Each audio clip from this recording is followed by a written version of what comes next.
Apocalipsis capítulo 14, versículo 6. Recordemos que estamos en este tema del capítulo 14, el Cordero con los 144,000, visiones y anuncios de juicio previos a las copas de la ira, el capítulo 14.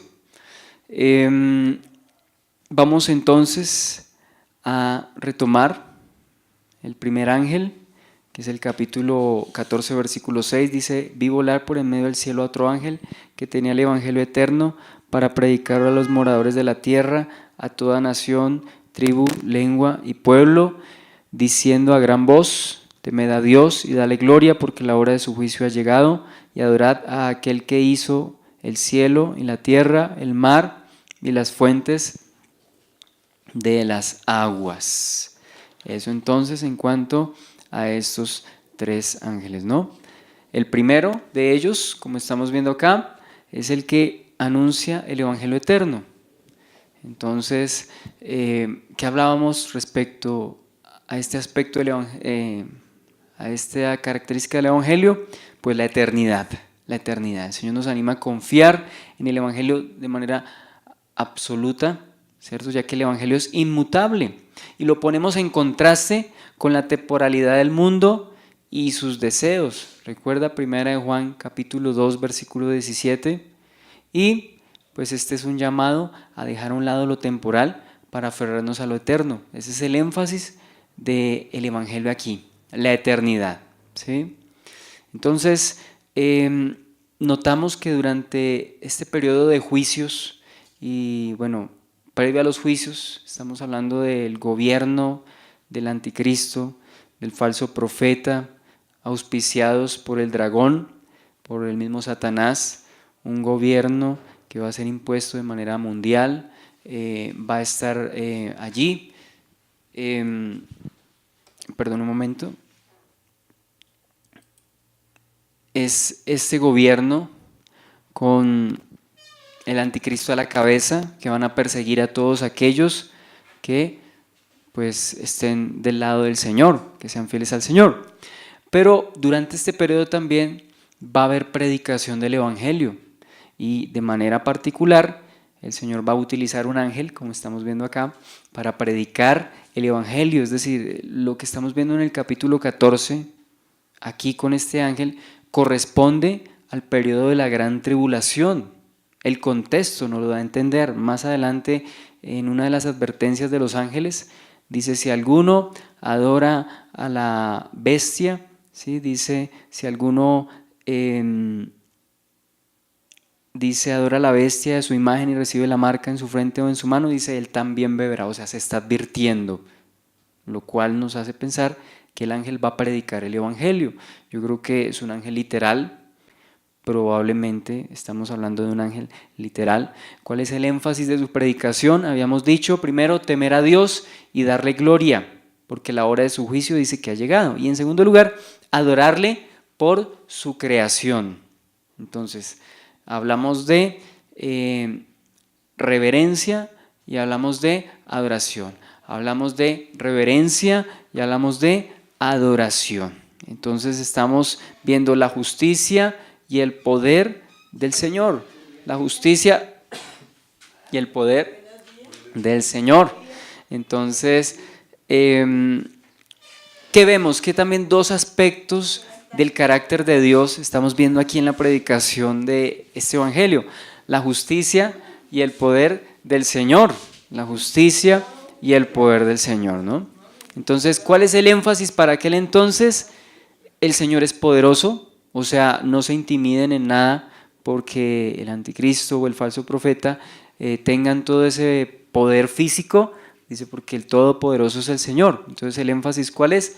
Teman a Dios, denle la gloria, porque la hora de su juicio, dice, ha llegado. Ese es el ángel con el evangelio, ¿no? Entonces, esa es la característica del evangelio. ¿En qué consiste? Ya dijimos la predicación del ángel. Entonces, en primer lugar, temer a Dios. En segundo lugar, adorarle por su creación. Adorarle, en segundo lugar, por su creación. Entonces, ¿qué aspectos del carácter de Dios vemos enfatizados aquí? Su poder y su justicia. Para nosotros es un consuelo, es un aliciente, su poder y su justicia. Y cómo necesitamos recordarlo nosotros en este tiempo y en esta época, cuando vemos, por ejemplo, cómo los soberbios, los gobernantes, los tiranos se levantan, ¿cierto? Y oprimen a su pueblo, oprimen a las naciones, pero eso no se va a quedar así. Esto nos recuerda que hay un Dios poderoso y hay un Dios justo que va a dar a cada quien, ¿cierto?, lo que le corresponde. Ese es el mensaje enfatizado del Evangelio. Entonces, primero, es un Evangelio eterno. ¿Cuál es el énfasis de este Evangelio? Reverencia a Dios. ¿Qué también hablamos? De que le adoremos. O sea, un énfasis a tributar al Señor. ¿Por qué? Porque en ese tiempo va a haber una exaltación y una adoración terrenal al anticristo. Entonces, en contraparte a esto, el Señor que está diciendo, no, teman no al anticristo, teman a Dios y denle gloria porque su juicio ha llegado. Es decir, el Señor viene a castigar al impío. Entonces, ¿qué vemos enfatizado, repito, del Señor? De sus características y sus atributos, hemos enfatizado su poder y su justicia. Su poder y su justicia. Entonces, eso en cuanto al primer ángel. El primer ángel entonces anuncia el Evangelio eterno. ¿En qué circunstancias o en qué contexto? En medio de un periodo de tribulación. O sea que el Señor, cuando su pueblo más lo necesita, más va a enviar fortaleza, más va a enviar ayuda. ¿Cómo lo va a hacer? Ya lo habíamos visto en el capítulo 11, a través de los 2 testigos, y también ahora a través de un ángel que predica el Evangelio eterno, a través del ángel que predica el Evangelio eterno. Segundo, el ángel que proclama juicio. El ángel que proclama juicio. Versículo 8, otro ángel le siguió diciendo, ha caído Babilonia, la gran ciudad, porque ha hecho beber a todas las naciones del vino, del furor, de su fornicación.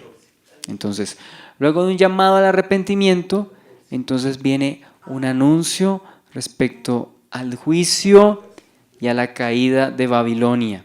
¿Recuerda que habíamos hablado de Babilonia? Babilonia. Entonces, ¿a qué se refiere con Babilonia? Habíamos contestado esa pregunta anteriormente. Debido a que Babilonia para esta época, es decir, año 90 después de Cristo, cuando el apóstol Juan está teniendo esta visión, pues Babilonia ya no era como ciudad, o sea, Babilonia, la ciudad como tal que queda a orillas del río Éufrates, ya no era ese gran imperio o ya no era esa gran ciudad.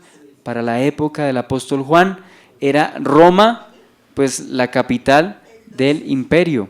Para aquel entonces era Roma la capital, pues, del imperio y como la ciudad vistosa. O sea, no estaba allí Babilonia físicamente. Pero entonces, ¿por qué se menciona Babilonia? Entonces, habíamos dicho que Pedro, en 1 de Pedro 5:13, solo lo cito, Pedro identifica a Roma con Babilonia. Pedro identifica a Roma con Babilonia, dice a la iglesia que está en Babilonia, pero no se está refiriendo a Babilonia, la ciudad literal, sino a Roma, como identificándola espiritualmente con Babilonia. Entonces ya habíamos hablado algo respecto a la historia de Babilonia, ¿sí?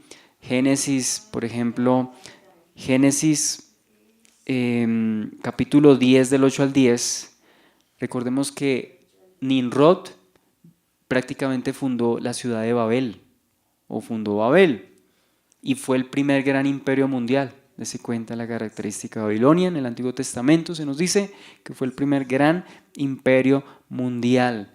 Y en ese mismo lugar se desafió a Dios, tratando de construir una gran torre, la Torre de Babel, ¿cierto? Es decir, en lugar de obedecer a Dios y esparcirse por toda la tierra y multiplicarse y llenarla, quisieron amontonarse los hombres, ¿cierto? Entonces, allí en Babilonia que vimos la desobediencia del hombre, el desafiar a Dios, diciéndole no nos vamos a esparcir por la tierra, sino que nos vamos a agrupar y nos vamos a hacer un nombre grande, por lo cual allí el Señor confundió sus lenguas y pues vino a llamarse Babel, del hebreo balal, que significa confundir. Entonces ya vemos esa característica de Babilonia. El primer imperio grande significa confusión, ¿cierto? ¿Qué más vemos? Estamos viendo también aquí básicamente cómo los hombres se reunieron y desafiaron a Dios tratando de hacerse un hombre grande. Bien, entonces Babilonia, ¿qué parece representar? Babilonia entonces parece representar ese poder político, ese poder religioso y aún poder, bueno, económico, político, religioso, pero también militar, ¿sí? Porque pues tenían gran poder. ¿De qué manera ejercen el poder? Pues a través de las armas, ¿no? Entonces vemos que este fue un imperio vistoso, Babilonia, es decir, Babilonia en la antigüedad tuvo como dos momentos de gloria. El antiguo imperio de Babilonia. ¿Ha escuchado usted acerca del código de Hammurabi? Bueno, ese se remonta más o menos a la época bueno, estamos hablando como del 1800 antes de Cristo. Ese fue como el primer, digamos, bueno, perdóneme, primero con Nimrod, ¿se acuerda? Primera vez que Babilonia brilla como imperio con Nimrod. Más adelante, también más o menos por el año 1800, aproximadamente por la época de Hammurabi, pues también Babilonia viene a ser grande. Pero más adelante, otra vez Babilonia viene a ser, y prácticamente es el primer imperio así mundial de gran envergadura, y se conoce como el imperio neobabilónico, y quizás su gobernante más representativo fue Nabucodonosor II, que es el mismo Nabucodonosor que está en la Biblia. Fue un imperio de mucho esplendor, de mucha riqueza. De hecho, una de las maravillas del mundo antiguo, habíamos dicho, son los jardines, o eran los jardines colgantes de Babilonia. Babilonia era una ciudad pues bastante de mucha opulencia, de mucha riqueza, de mucho lujo, pero pues recordemos que aquí en Babilonia prácticamente está la cuna del paganismo, ¿sí? De la astrología, de la idolatría, y a partir de Babilonia, ¿cierto? No, o sea, la idolatría no se origina en Egipto, la idolatría se origina en Babilonia, y Babilonia mandó hacia todas las demás naciones e imperios esa idolatría, y esos ídolos fueron mutando, cambiando de nombre de acuerdo a la cultura, al imperio o a la época. Pero ya habíamos hablado un poquito de la historia de Babilonia. Algunos estudiosos, habíamos dicho, afirman que Nimrod se casó con una mujer llamada Semiramis y que ellos tuvieron un hijo llamado Tamuz. Nimrod muere y prácticamente hay incesto entre Tamuz y Semiramis, y el hijo que tienen allí dicen que es la reencarnación, ¿cierto? Que es la reencarnación, creo que de Nimrod. Y vemos entonces cómo esa figura de una mujer con un niño pues viene a colocarse en otras culturas más adelante, Grecia, en Roma, hasta nuestros días, ¿sí? Entonces vemos que Babilonia ha sido cuna o es la cuna del paganismo, ¿sí? De ahí se transfirió la idolatría a las demás culturas, a los demás imperios, a los demás lugares, ¿sí? Entonces, como lo dice prácticamente Villesquine, dice, su religión ha sido descrita como la peor clase posible de idolatría y sus dioses parecen haber sido legión. Todas estas tabletas dan evidencia del carácter satánico de la esclavitud espiritual a la que estaban sometidos los súbditos de Babilonia. ¿Sí ve? Entonces es lo que vemos allí. Babilonia es la cuna de la idolatría, del paganismo. Ahora sí ve por qué el Señor juzga a Babilonia como imperio, como nación aquí en Apocalipsis, pero vemos que esa influencia y esa característica de Babilonia también estará en los últimos tiempos, porque el Señor va a juzgar a Babilonia. La pregunta sería, pero si hoy Babilonia, la que quede, bueno, hoy en día Babilonia, creo que antes o hoy en día está en el territorio que hoy conocemos como el país de Irak, ahí creo que está Babilonia, y ya no es esa gran ciudad, prácticamente hay ruinas de ello, ya no es un centro populoso. Entonces la pregunta sería, ¿por qué si es una ciudad en ruinas, por qué se habla de Babilonia en el futuro o en Apocalipsis? Si ahorita como imperio Babilonia no existe. Bueno, Babilonia existe espiritualmente y hay un imperio que encarna y esas características de Babilonia, por eso se nombran en Apocalipsis, ¿sí? Entonces, vamos avanzando para llegar, ¿cierto?, al punto. Vamos avanzando para llegar al punto. Entonces, Babilonia parece representar no solamente el poder político, militar y religioso, la falsa religión o la cuna del paganismo, sino que también representa el aborrecimiento al pueblo de Dios. Babilonia encarna el aborrecimiento al pueblo de Dios. Apocalipsis 17 dice que esta mujer, Babilonia, la ramera, dice que está embriagada, dice, ha bebido de la sangre de los mártires, de los santos.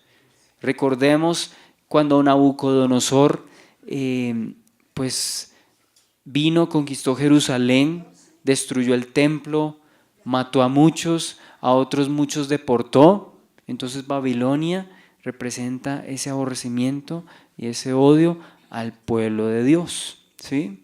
Bien, dice más adelantico, ha caído, ¿no? ¿Y dónde se repite ese anuncio? En Apocalipsis 18:2. Y se habla de la gran ciudad, pero volvemos. ¿Por qué la gran ciudad si hoy en día en ese lugar hay ruinas? Recordemos que Babilonia está hablando en sentido espiritual y representa no necesariamente ese lugar que hoy está en ruinas. Está hablando de un imperio, está hablando de una organización.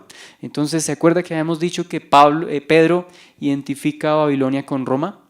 La iglesia que está en Babilonia, pero Pablo, muchos eruditos apuntan y la historia creo que así nos lo hace ver, que Roma es esa Babilonia a la cual se estaba refiriendo el apóstol Pedro, que allí se había. ¿Señor? Una organización, pero vamos poco a poco desvelando esto, ¿no? Entonces la relación de Babilonia con Roma, Pedro se refirió a Roma como Babilonia. Entonces a partir de esto y por el trasfondo histórico de ambas ciudades, ¿cuál es ese trasfondo histórico de ambas ciudades? Pues paganismo, inmoralidad, poder político, militar, todas estas características, rechazo al pueblo de Dios. Recuerde que Roma muchas veces persiguió, en varios momentos de la historia del Imperio Romano, persiguió a los creyentes. Por ejemplo, durante la época del emperador Domiciano, en la época de Nerón, más adelante creo que Diocleciano también, otro emperador más adelante, perseguía a los cristianos. ¿Sí ve lo que representa Babilonia?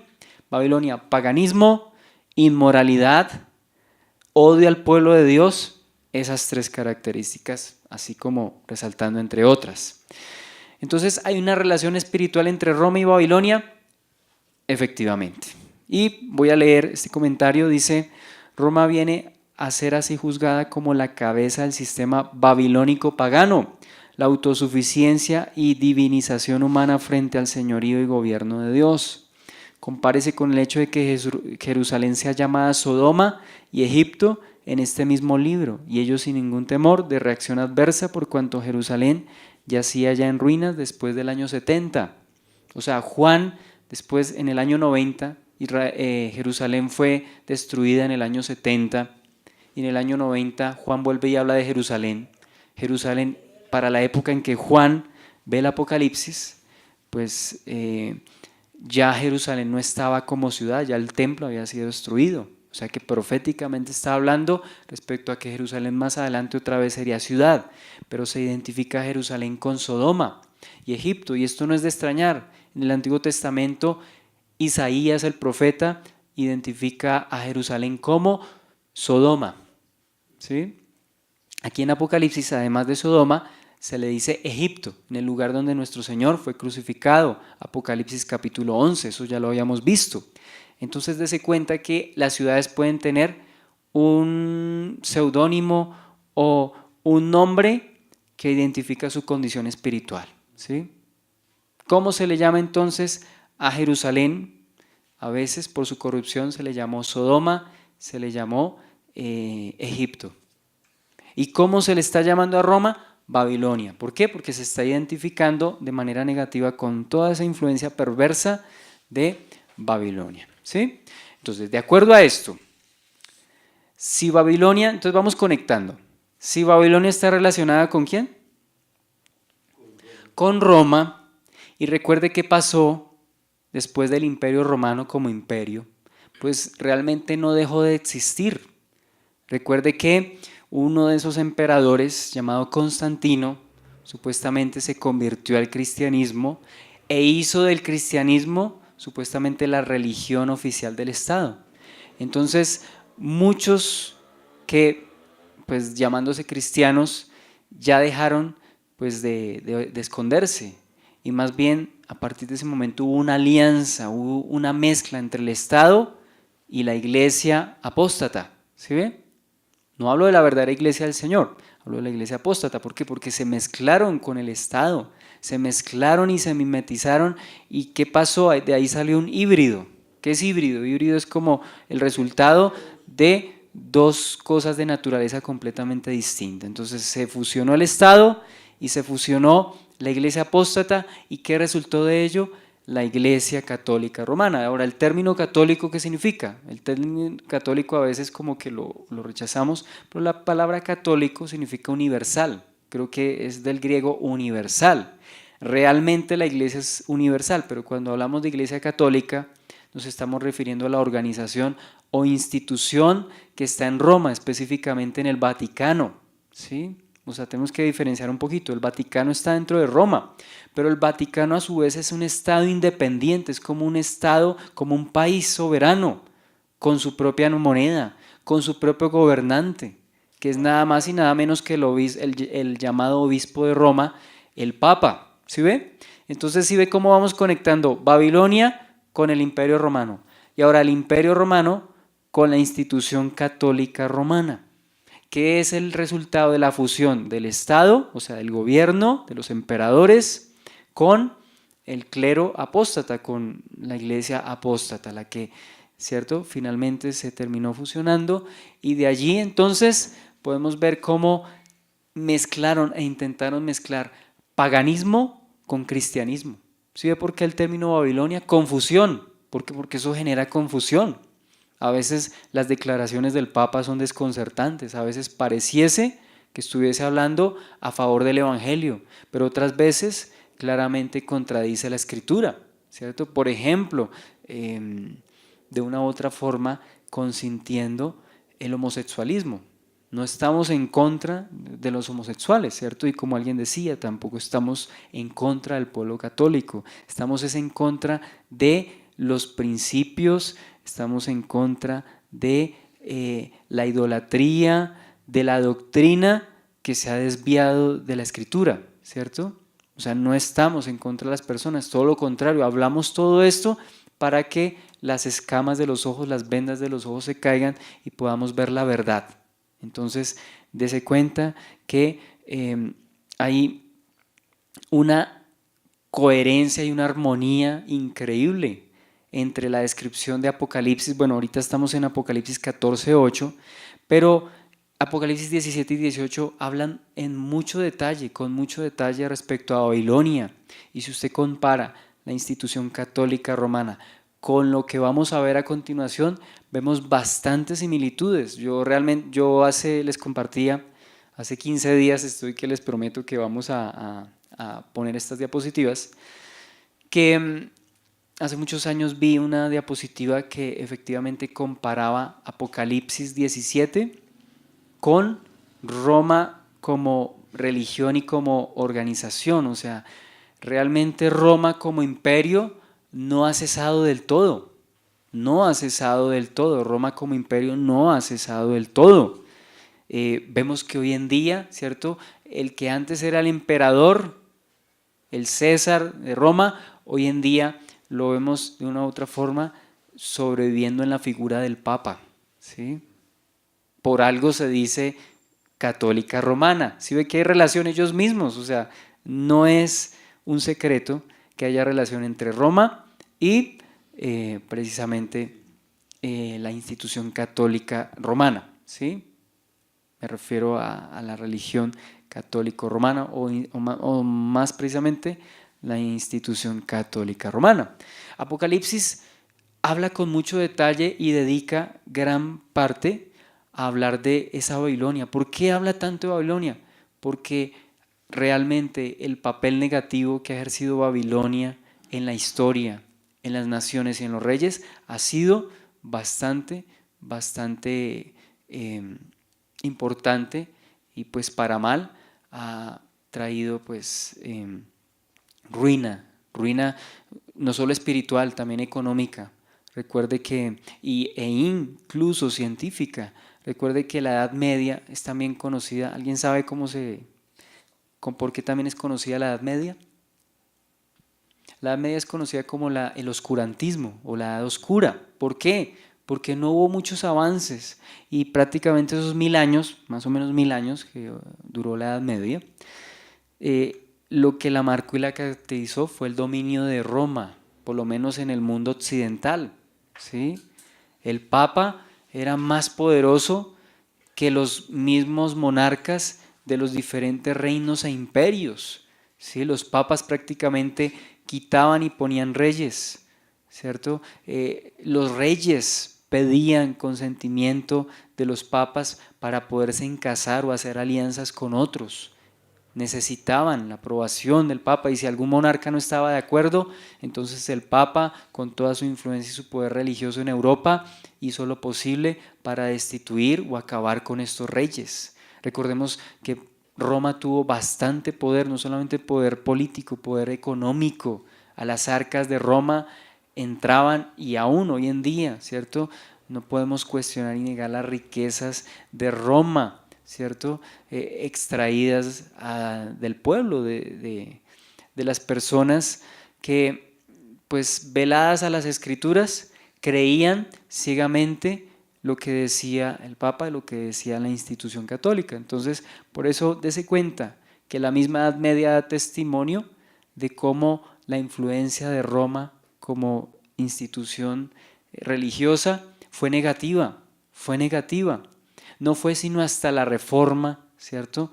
Que la Reforma precisamente coincidió con también los avances científicos. Independientemente del humanismo y del Renacimiento y todo esto, la Reforma coincidió con el avance, el progreso incluso científico, ¿cierto? Pero siempre que Roma estuvo allí, no hubo muchos avances. Dese cuenta entonces la influencia negativa de Roma. Entonces, dicho esto, vamos ahora sí vamos a considerar entonces la siguiente diapositiva. Bueno, hay varias, se las puede conseguir en internet bajo el título de la Gran Ramera, porque ese es el tema que estamos considerando. Ha caído la Gran Babilonia, quien es descrita más adelante como la Ramera, ¿sí? Entonces, vamos a verlo allí y nos vamos a ubicar entonces en la siguiente diapositiva que les voy a enseñar con respecto a la Gran Ramera. Bueno, hay algunas cosas que voy a pasar de largo, pero voy a centrarme en los detalles importantes, ¿no? En los detalles importantes. Permítame un momentico. Vamos entonces a colocar esta diapositiva. Ahí está. Ajá.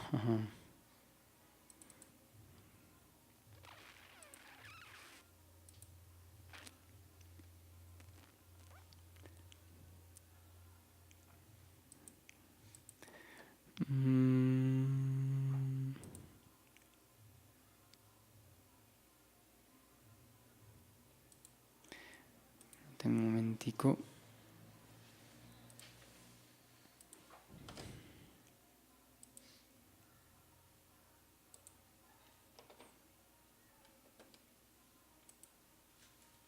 Ya, ahora sí. Entonces vamos a hablar de esta gran ramera. Bueno, yo pensaba esto hablarlo hasta Apocalipsis capítulo 17, pero dado la relación que encontramos aquí con esta Babilonia, entonces vamos a relacionarlas, vamos a relacionar estos dos, este evento, ¿no? Y permítame aquí, estoy cuadrando esta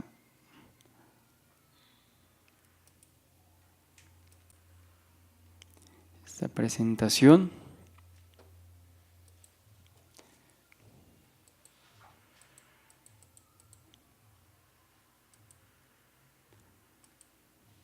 Cerremos.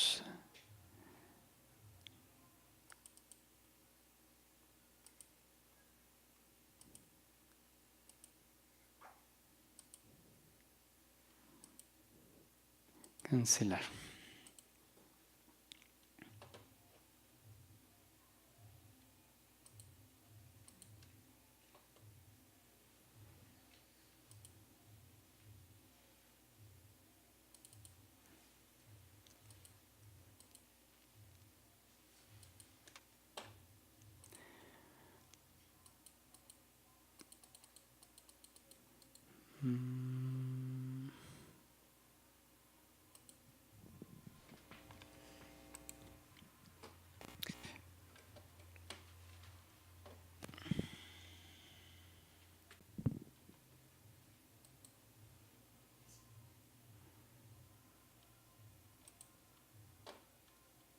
Bueno, tengo que aquí, bueno, aquí está.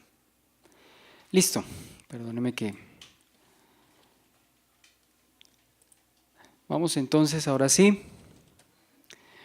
la gran ramera, la gran ramera. Y dice que la gran ramera es revelada en el Apocalipsis como una iglesia apóstata que existirá en los tiempos del fin. O sea, una iglesia falsamente llamada cristiana o con apariencia de cristiandad. Recordemos que Babilonia significa confusión y eso entonces va a generar confusión. Algo que es malo parece ser bueno, ¿no? Entonces dice que será tan abominable que Dios mismo le llama ramera, prostituta. ¿Por qué se le llama ramera? Recordemos que las rameras o prostitutas ofrecen su cuerpo, ¿cierto?, a cambio de un beneficio económico o material. Eso es precisamente lo que hace esta gran ramera, Babilonia. Ofrece sus servicios, sus supuestas bendiciones y su religión a las personas, a los reyes, a los imperios, ¿a cambio de qué? De un bienestar o una remuneración económica. Por algo Babilonia es tan rica, por eso tiene tanta influencia, por eso tanta capacidad, ¿no? Entonces, debido a esto y por desconocer voluntariamente las advertencias que Dios nos hace en su palabra, las multitudes han caído. Ahí dice caerán, pero es que no solamente caerán, han caído en ese engaño. Bien, entonces, ¿qué dice la Biblia? ¿Qué dice la Biblia? Entonces, bueno, aquí en capítulo 17, versículo 1, yo quiero que vayamos ahí, es aquí nomás, una página más adelante. Capítulo 17, versículo 1, vamos a leer hasta el 6. Dice: vino entonces uno de los 7 ángeles que tenían las 7 copas y habló conmigo diciendo: ven acá y te mostraré la sentencia contra la gran ramera, la que está sentada sobre muchas aguas, con la cual han fornicado los reyes de la tierra, y los moradores de la tierra se han embriagado con el vino de su fornicación. Me llevó en el espíritu al desierto y vi a una mujer sentada sobre una bestia escarlata, llena de nombres de blasfemia, que tenía 7 cabezas y 10 cuernos, y la mujer estaba vestida de púrpura, de escarlata y adornada de oro, de piedras preciosas, y perlas, y tenía en la mano un cáliz de oro lleno de abominaciones y de la influencia de su fornicación, de la inmundicia de su fornicación. Y en su frente un nombre escrito, un misterio: Babilonia la grande, la madre de las rameras y de las abominaciones de la tierra. vi a la mujer ebria de la sangre de los santos y de la sangre de los mártires de Jesús, y cuando la vi quedé asombrado con gran asombro. Hasta ahí entonces la lectura. Aquí vemos una gran similitud entre la descripción de esta ramera con la institución católico-romana. Entonces comenzamos. Dice, y la mujer estaba vestida de púrpura y escarlata y adornada de oro, de pieles preciosas y de perlas. Habla de un cáliz, dice, lleno de abominaciones e inmundicia. Tiene un nombre ahí escrito, Babilonia. Recuerda lo que significa Babilonia. Confusión. La grande. No podemos negar la grandeza, pues, del imperio romano, pero ahora en cabeza del Papa y la institución católica. Tiene bastante influencia, sobre todo en Occidente, en mucha medida. De hecho, se calcula, bueno, las estadísticas son vagas a veces. Vagas es que no son precisas, no son precisas, es difícil precisar, pero dicen que, pues, dicen que de las religiones del mundo, los que hacen las estadísticas hablan del cristianismo como religión. Nosotros sabemos que no es así, pero bueno, cito los datos para lo siguiente. Ellos dicen que la religión con más seguidores, creo que ellos dicen que es el cristianismo, con, no sé, creo que 2.000 millones de personas, 2.000 millones, o sea, más de 2.000 millones de personas, y que de esa cantidad estamos hablando que 1.000.000 más o menos, 1.110.000 personas más o menos son católicas. O sea, 1.000 millones, más de 1.000 millones de personas son católicas. Estamos hablando, pues así vagamente, del 16% de la población mundial. Imagínense, más de 1.000 millones de personas. Estamos hablando casi de la misma población de la China. Y esa cantidad de personas son católicas. Y esa cantidad de personas se encuentran en Occidente, es decir, aquí, en esta parte de nuestro hemisferio. Y vemos que es grande la institución católica, en toda parte hay sedes. Es que nomás aquí en nuestra ciudad, Zipaquirá, ¿cuántas catedrales no hay? Sin contar la Catedral de Sal, sin contar las ganancias que seguramente, ¿cierto?, Roma de una u otra forma extraen de allí, ¿cierto? Donde usted va, hay una institución católica, seminarios, conventos, ¿cierto? Aquí hay bastante, lo acaba de decir usted. Y eso que solo estamos hablando de una ciudad.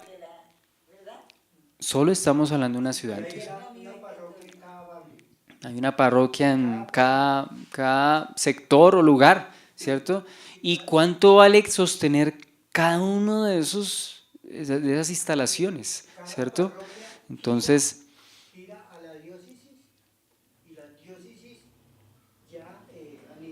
imagínense, cada parroquia gira a las diócesis y las diócesis a su vez, ¿cierto? Todo ese dinero, ¿a dónde va a parar? A las arcas de Roma.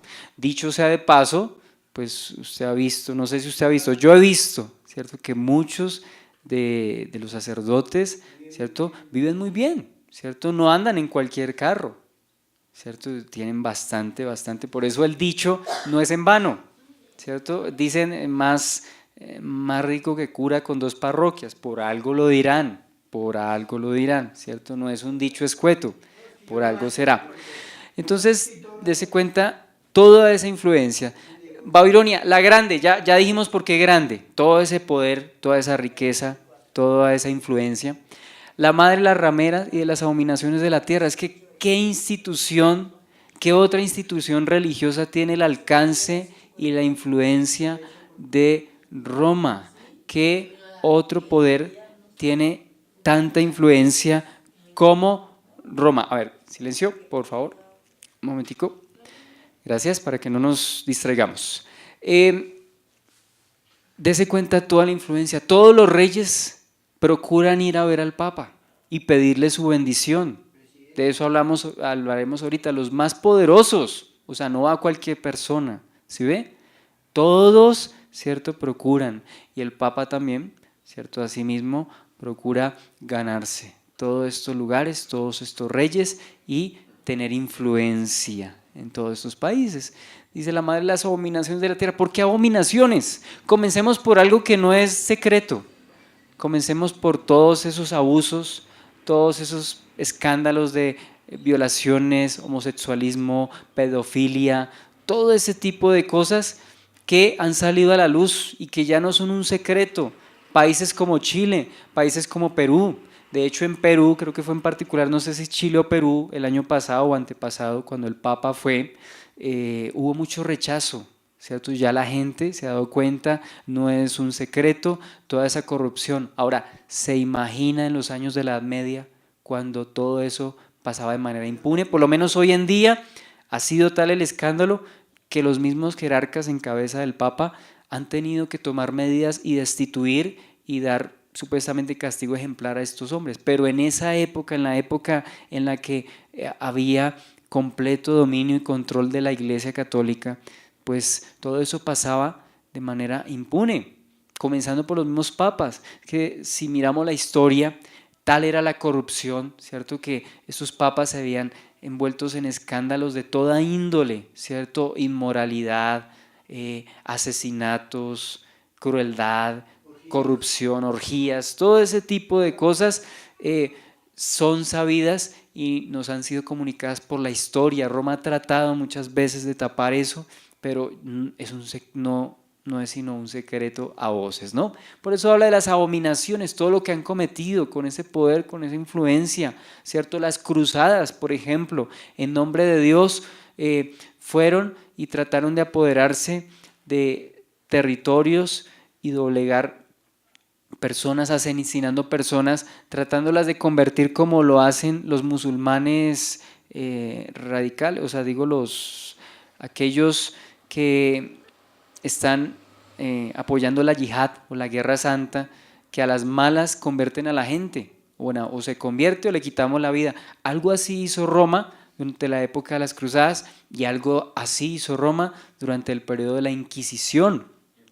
La Inquisición fue algo terrible, de lo cual también hablaremos un poquito más adelante. Entonces, dése cuenta las características de esta ramera. O sea, ya estamos viendo que encaja, pero eso no es nada. Ya más adelante veremos todavía más coincidencias, no digo coincidencias, verdades que corresponden, o sea, la institución católica plasmada en este capítulo, ¿no? Y lo que estoy hablando, pues parece fuerte, duro, y yo tenía como mis reservas, porque como esto lo publicamos, pero yo cuando fui a mirar este tema, pues no soy el único, ¿cierto? Eso está, por lo menos en YouTube, hay mucho material al respecto que claro, hay que filtrar bastante. Yo estoy escuchando a Armando Alducín, no estoy de acuerdo en todo lo que él habla, hay cosas con las que yo tengo diferencias con él, pero en cuanto a este tema, creo que él lo expone muy bien en una de sus conferencias. Entonces, valga la pena, dice, decir que esta iglesia, así como está escrita, no existe en estos momentos. Yo sí creo, sí existe con ese poder, pero sí podemos identificar con mucha claridad cuál iglesia se convertirá en aquella abominación. Bueno, por ejemplo, Apocalipsis 17 dice que la mujer está vestida de púrpura y de escarlata. ¿Cuáles son los colores característicos de las vestiduras de los clérigos católicos? Púrpura y escarlata, ustedes mismos lo están viendo ahí, ¿no? Entonces, ¿qué hace la institución católica? Combina estos colores. No creo que sea casualidad. Dice, adornada de oro, de piedras preciosas y de perlas, como son muchos de los templos católicos, no más aquí, no sé, ustedes me corregirán si no es así, pero yo creo que templos como el de Chiquinquirá, o allá en Buga, o en Popayán, no sé, creo que esos templos están adornados con metales preciosos, con pues no cualquier tipo de material, ¿no? Perlas, y dice que adornada de oro, de piedras preciosas y de perlas. Ahora, sin mencionar el Vaticano, sin mencionar muchas de esas catedrales que tienen pues toda esa opulencia, ese brillo, ese esplendor, por así decirlo, toda esa riqueza, ¿cierto? Con solo hablar de la arquitectura y lo que costó edificar esos lugares, ¿no? Dice, adorna sus templos con oro, piedras preciosas y perlas. Es que ¿qué otra institución o qué otra religión, cierto, tiene toda esa influencia de tal manera que adorne con todo tipo de riqueza sus sitios sagrados que ellos consideran como catedrales o templos? Entonces dice, Los copones son de oro y de plata y por eso allá en ese altar eso hay mucha. ya hablaremos de eso, sí señor. Como lo estábamos viendo en la figura anterior, dése cuenta, ahí está en ese altar ahí lleno de oro, sin considerar pues los utensilios, cálices de oro, en fin. Dice, y tenía en la mano un cáliz de oro lleno de abominaciones de la inmundicia de su fornicación.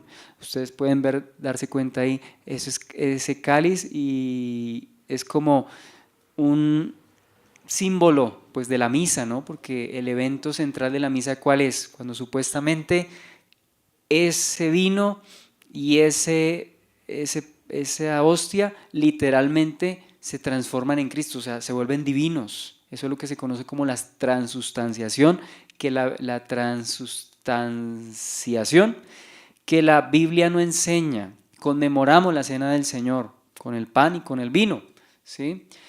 Pero ellos dicen que eso literalmente se convierte en Cristo. ¿Se acuerda que no le dejaban a uno ni masticar eso? ¿Por qué? Porque así aseguran o creen que eso es Cristo. Entonces hablan del cáliz, ¿cierto? Algo que identifica a la misa, identifica lo que ellos llaman la Eucaristía, que es un término que significa acción de gracias, pero a la Eucaristía refiriéndose a la misa, pues es todo ese ritual y todo ese protocolo que hay en torno a la misa. Y dice acá, usa un cáliz como principal objeto de culto. ¿Se acuerda? Cuando el sacerdote dice, este es el Cordero de Dios que quita Yo me acuerdo que uno se tenía que arrodillar, o pues uno veía que se arrodillaba, entonces uno también se arrodillaba. ¿Cómo? Adorándolo, o sea, atribuyéndole poder divino a una hostia y a un vino que hay en un cáliz. La Eucaristía, que significa acción de gracias, ¿cierto? Pero creo que es mal llamada Eucaristía porque más bien tiene que ver con una práctica que no es cristiana y más bien tiende a ser pagana, como lo veremos más adelante. Ahora sí, como decía don Humberto, aquí tenemos imágenes de lo que alguna vez fue la Inquisición. ¿Sí? Dice, vi a la mujer ebria de la sangre de los santos y de la sangre de los mártires de Jesús, y cuando la vi quedé asombrado con gran asombro. No es un secreto el hecho de que la Iglesia Católica, no sé si es desde el siglo XII o el siglo XIII hasta prácticamente el siglo XIX, realizaron pues todo esto llamado como como la Inquisición o la Santa Inquisición, que de santa no tiene nada, solo el nombre, ¿sí?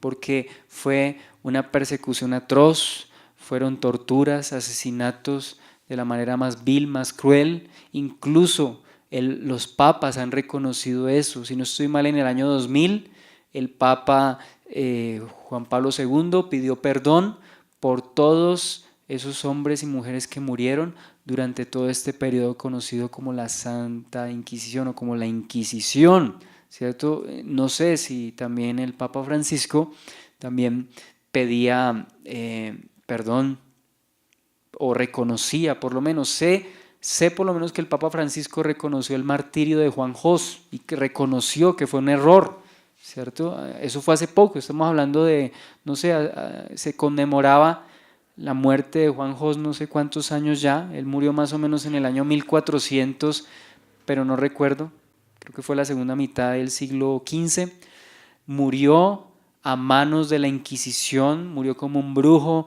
murió quemado en la hoguera, ¿sí? De la forma más vil, él y muchos hombres santos de Dios que protestaron contra la mentira y defendieron la verdad. Entonces, dése cuenta, todas esas torturas, ¿cierto? Los quemaban vivos. Habían hecho una que la llamaban la Virgen, bueno, se me olvida el nombre. Y eso era una máquina que tenía unas cuestiones como pinzas. Sí, señor. Y así moría la gente, le colocaban allá. Sí, es que Así. documentales hablan de las crueles torturas y los instrumentos diseñados para esa tortura, para esas torturas.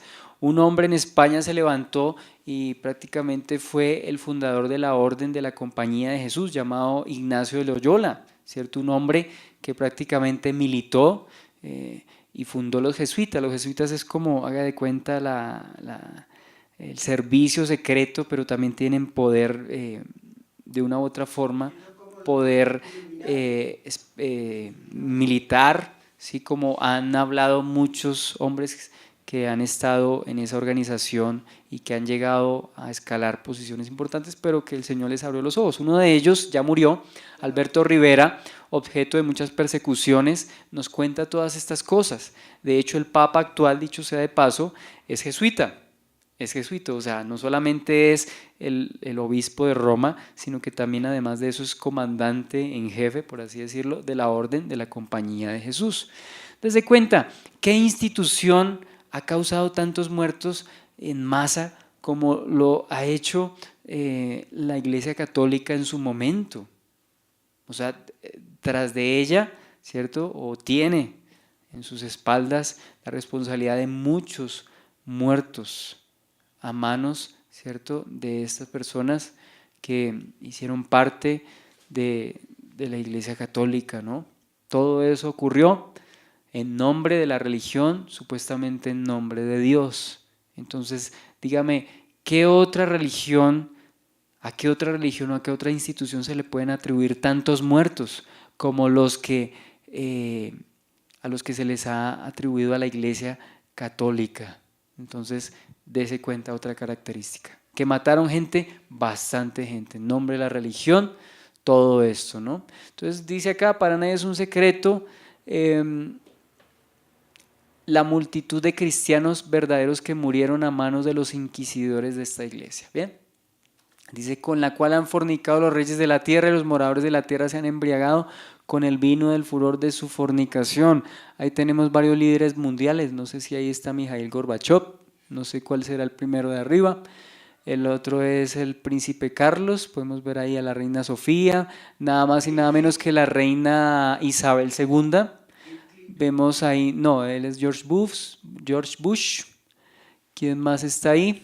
Bueno, hay varios. El príncipe Carlos, que dicho sea de paso, un hombre, creo que de una logia, ¿cierto?, masónica, no sé, Illuminati, es decir, este hombre está en una sociedad de esas. Vemos a Ronald Reagan, vemos a Bill Clinton, vemos ahí también, bueno, no sé quién es este otro, pero hoy en día, pues imagínense, el Papa con quién no tiene contacto. Los reyes de la tierra desean tener buenas relaciones con el Papa, incluso personajes de izquierda, ¿cierto?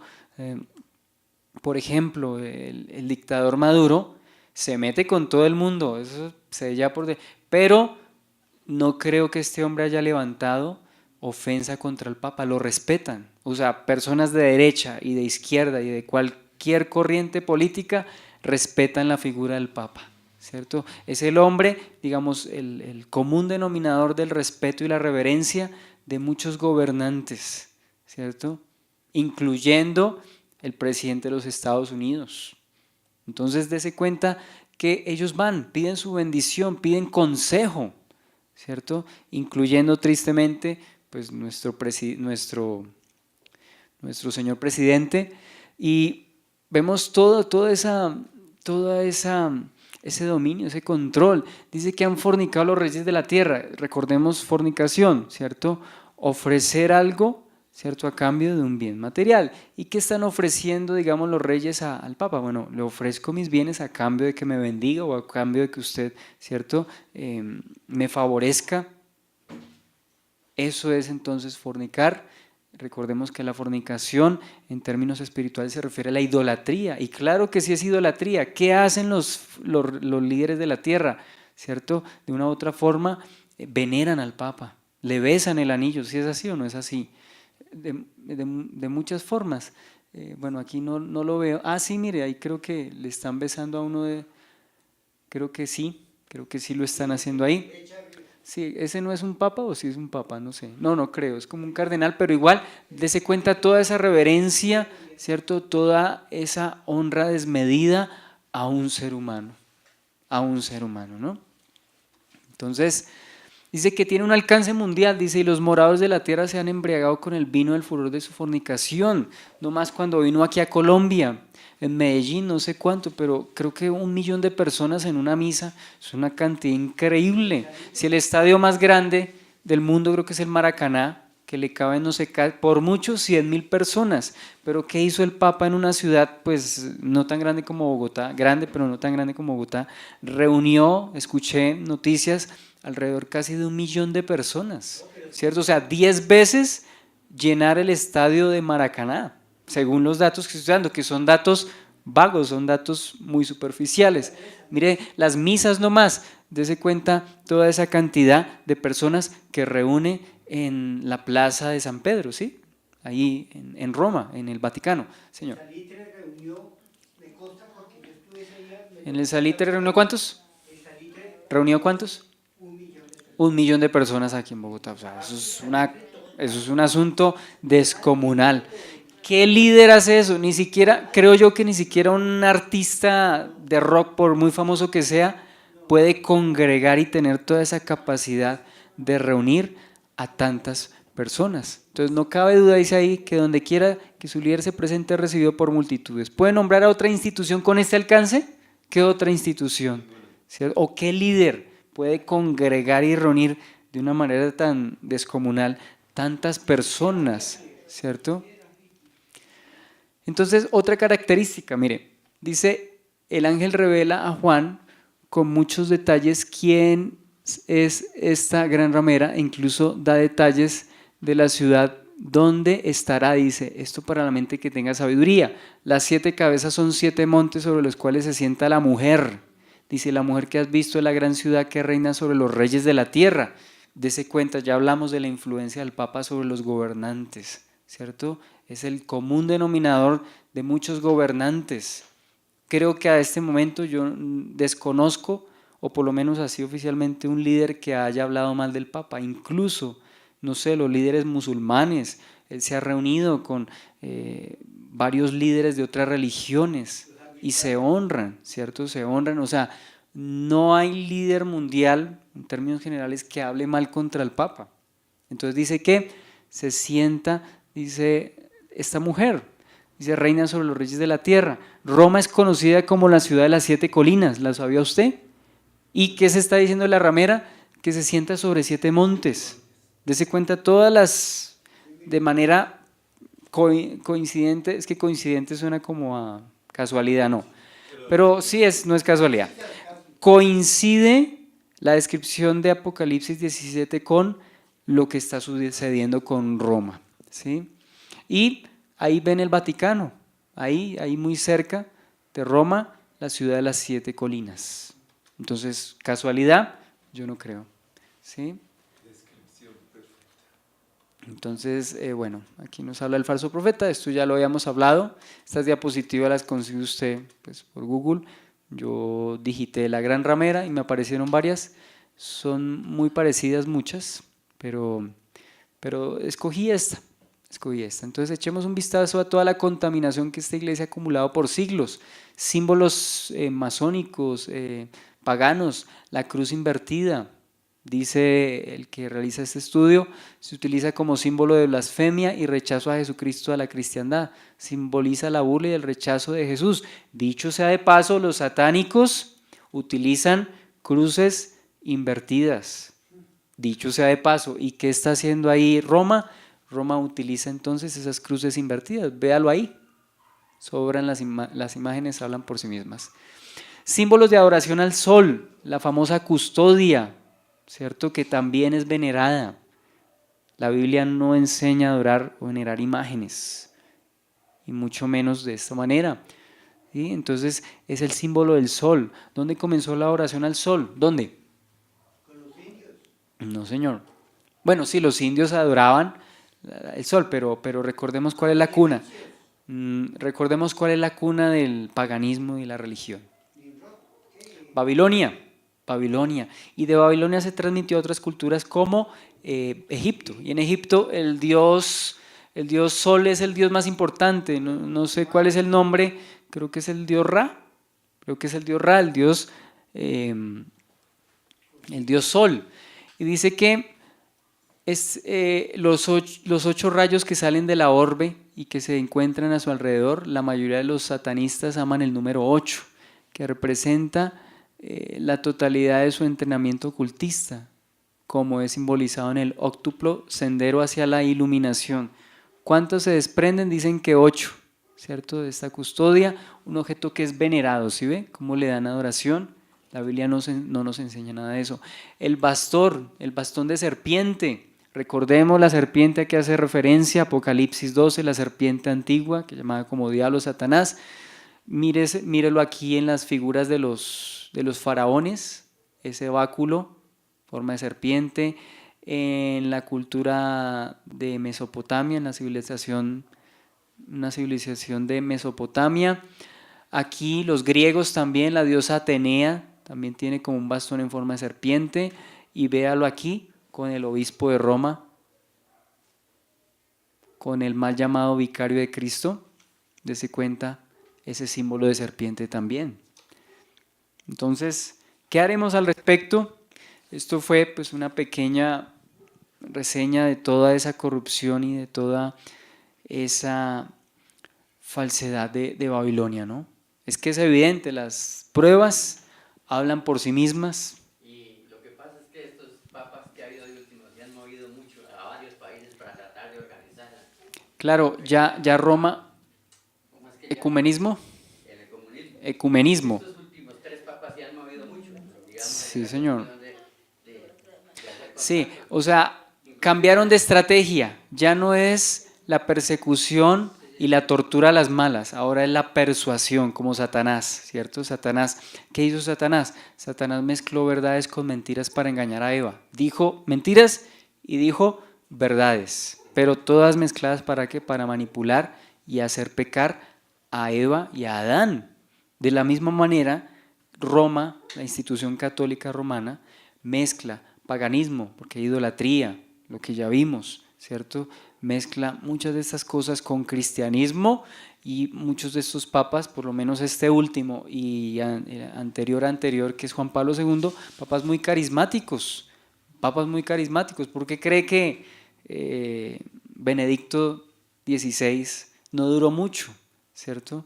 De una u otra forma tuvo que ser sacado porque pues su imagen y su carisma no cumplía los requisitos, creo yo, o sea, es una impresión personal, pero yo tratando de armar fichas, creo que por eso no duró mucho, mientras que este papa y el anterior, Juan Pablo II, ¿cierto? Eran personas que llegaban incluso a los líderes evangélicos, y dicho sea de paso, madre de las rameras. ¿Por qué madre? Porque hay otras rameras pequeñas, que son aquellas organizaciones no solamente católicas, sino llamadas evangélicas, o yo diría pseudoevangélicas, o sea, falsamente evangélicas, que también se han prostituido, es decir, ofrecen sus servicios a cambio de beneficios materiales. Armando Alducín contaba que en una ocasión que él fue y lo invitaron a predicar, le preguntaron que cuáles eran sus honorarios. Él dijo, ¿cómo así que cuáles son mis honorarios? ¿Cierto? No, yo no, o sea, como una ramera, ¿sí? Hago esto a cambio de que me ofrezcan. No, si hay ofrendas, ¿cierto? Lo que se recoja, gloria a Dios, pero yo no estoy pidiendo honorarios como un abogado. Imagínense, el Señor Jesucristo, cuando cobraba para hacer sanidades o para irle a predicar a las multitudes que de hecho eran personas de condición humilde, ¿cierto? Eso está haciendo entonces muchas organizaciones pseudoevangélicas que salen por televisión, ¿cierto? Y hacen todo tipo de cosas para sacarle la plata a la gente y para engañarlos. Entonces, ¿por qué la madre de las rameras? Porque no solamente hablamos de Roma, es la cabeza, pero también, ¿cierto? Hay varias organizaciones supuestamente cristianas, evangélicas, hemos escuchado hasta de cantantes cristianos supuestamente que van y cantan, ¿cierto? Y están de acuerdo con el Papa. Es decir, ¿cómo va a haber acuerdo? ¿Cómo va a haber acuerdo de la luz con las tinieblas? O sea, el único acuerdo que habría es que dejen de vivir como viven, cosa que no creo que el Papa y la institución católica estén dispuestos a dejar. O sea, negociar es que respéteme y nosotros lo respetamos, es decir, déjenos vivir así, nosotros vivimos de tal manera. Así no pasó. Juan el Bautista denunció a los religiosos abiertamente, les dijo: generación de víboras, ¿quién los enseñará a oír? ¿Quién los enseñó a oír de la ira venidera? Hagan frutos de arrepentimiento, es decir, no se complazcan en esa vida, tienen que cambiar, ¿cierto? Entonces, ¿qué comunión puede haber? ¿Qué comunión puede haber entre la luz y las tinieblas? ¿Cierto? La única comunión podría ser posible cuando Roma, ¿cierto?, y sus dirigentes, en cabeza del Papa, dejaran de predicar todo este tipo de cosas. Ellos ponen por encima de la Biblia, ponen, o junto a la Biblia, las tradiciones y también el concilio, no recuerdo, el magisterio católico. Lo ponen a la par con la Biblia. La Biblia está por encima de tradiciones y por encima de opiniones de hombres, sean quienes sean. Entonces, esto pues teníamos que hablarlo, lo hablamos hoy y bueno, después entonces continuaremos. ¿Listo? Vamos entonces a orar y que el Señor nos guarde, ¿no?, de prostituirnos, es decir, de que espiritualmente nos contaminemos y le rindamos adoración a otros ídolos, ¿cierto? Probablemente nosotros no adoramos vírgenes, ni santos, ni imágenes, pero de pronto adoremos la comodidad, adoremos el dinero, adoremos las personas, los hijos, los padres, y dejemos a un lado la primera reverencia, que es al Señor, ¿no? Vamos a orar entonces. Gracias te damos, Señor, por tu palabra, por la verdad, Señor. A veces estas son cosas tan duras y pues nos consternan, Señor. Traen, Señor, mucho asombro porque crecimos en una institución así, Señor. Pero al ver esa coincidencia, esa correspondencia entre Apocalipsis 17 y lo que es la institución católica, Señor, podemos ver, Señor, que tenemos que tener cuidado, Señor, porque el mismo enemigo, dice la Biblia, se disfraza como ángel de luz, y no es maravilla que sus ministros también se vistan de luz. Perdónanos, Señor, porque nosotros fácilmente podemos hablar de la institución católica y de algunas otras organizaciones pseudoevangélicas, Señor, o pseudoprotestantes que también se han afiliado, Señor, en este momento ecuménico, Señor, con el Papa, Señor, con la Iglesia de Roma. Pero nosotros quizá también hemos caído, Señor. De hecho, en Apocalipsis habla cómo algunas iglesias permitieron la fornicación, permitiendo a Jezabel, permitiendo a Balaam dentro de sus congregaciones, Señor. Hoy, Señor, te pedimos perdón porque es fácil señalar con un dedo hacia otros lugares, pero con 3 dedos, Señor, a su vez nos estamos señalando y estamos, Señor, viendo que si no nos arrepentimos, como dijo el Señor, todos dice, también pereceremos igualmente. Pero hoy quiero optar por el arrepentimiento. No quiero seguir de esa manera. Que esta lección de juicio, Señor, que se le va a dar a Babilonia, Señor, sea para nosotros una advertencia, porque a veces podemos terminar quizá como los comunistas que rechazaron un sistema de gobierno tirano, pero ellos mismos vinieron a hacer cosas peores que aquellos a quienes sacaron el gobierno, Señor. Perdónanos, Señor, y ayúdanos, Dios, a vivir en tu voluntad, Señor, honrándote, bendiciéndote y reconociéndote como Señor de señores y como Rey de reyes. Gracias, Señor, por esta reunión. Bendícenos. Yo oro por cada uno de los hermanos y los que estamos acá, que estamos pasando por situaciones quizá de prueba, dificultad, Señor, de desánimo, de luchas, de conflictos, aún de enfermedad, Señor. Yo te pido que nos ayudes a permanecer en ti y no desmayar, Señor. Que nos ayudes, Señor, a permanecer en tu palabra. Tu palabra dice que conoceremos la verdad y la verdad nos hará libres. Tuya la gloria, tuya la honra y tuya la alabanza en Cristo Jesús. Amén. Bueno, muchas bendiciones.